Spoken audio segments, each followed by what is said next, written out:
warahmatullahi wabarakatuh.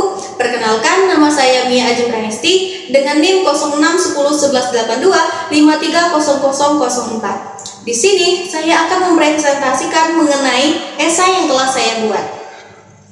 Di era digital, media sosial menjadi bagian yang tak terpisahkan dari kehidupan remaja dan membawa pengaruh besar pada cara si remaja ini berkomunikasi pada kehidupan sehari-hari.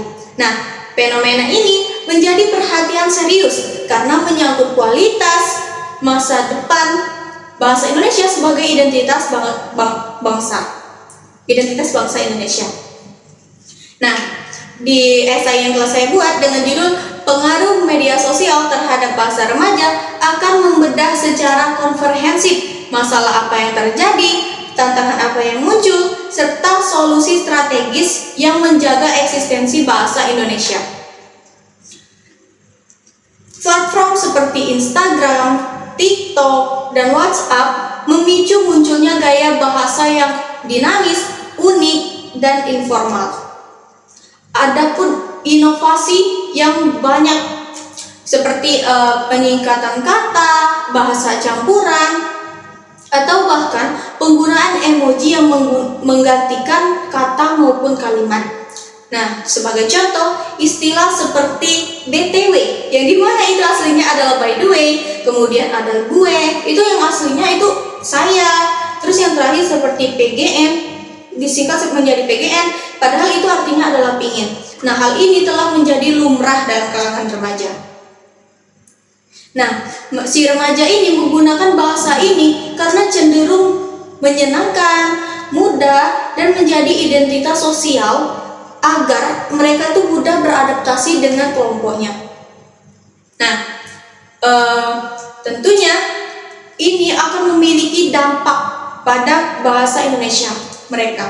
Yang pertama adalah ketergantungan bahasa informal, yang dimana si remaja ini akan mengalami kesulitan ketika berada di situasi akademik seperti penulisan tugas atau membuat esai seperti ini. Terus yang kedua,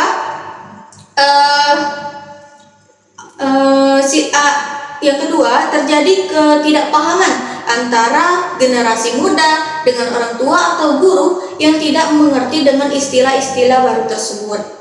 Terus yang ketiga, pencampuran bahasa Indonesia dengan bahasa asing yang tidak tepat itu akan merubah atau memecahkanlah struktur kalimat atau makna bahasa yang kita gunakan tersebut. Nah, untuk melestarikan bahasa Indonesia ini, kita memerlukan kerjasama dari berbagai pihak. Yang pertama adalah sekolah, yang dimana sekolah harus mengembangkan mengembangkan literasi digital, yang dimana tujuannya agar si siswa itu kapan menggunakan bahasa informal, kapan menggunakan bahasa formal sesuai dengan konteksnya. Terus yang kedua adalah orang tua, yang dimana orang tua itu seharusnya sering mengajak anak ini menggunakan bahasa Indonesia yang baik dan benar, agar si anak itu akan terbiasa menggunakan bahasa Indonesia itu dengan baik dan benar. Terus yang ketiga adalah pemerintah.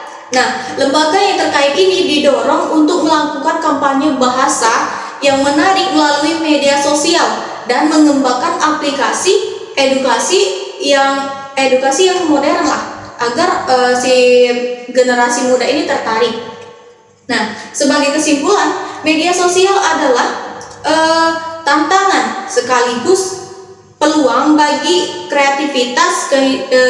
kreativitas berbahasa si remaja ini. Nah, jika pendidikan tadi, orang tua, pemerintah itu bersinergi dengan baik, maka media sosial akan menjadi wadah pengembangan bahasa Indonesia yang adaptif, kreatif, tanpa menghilangkan jati diri bangsa di era digital ini. Nah, mungkin itu saja penjelasan materi atau pemaparan dari esai yang telah saya buat. Semoga bermanfaat bagi kita semua. Terima kasih telah menonton videonya sampai habis. Saya akhiri. Wassalamualaikum warahmatullahi wabarakatuh.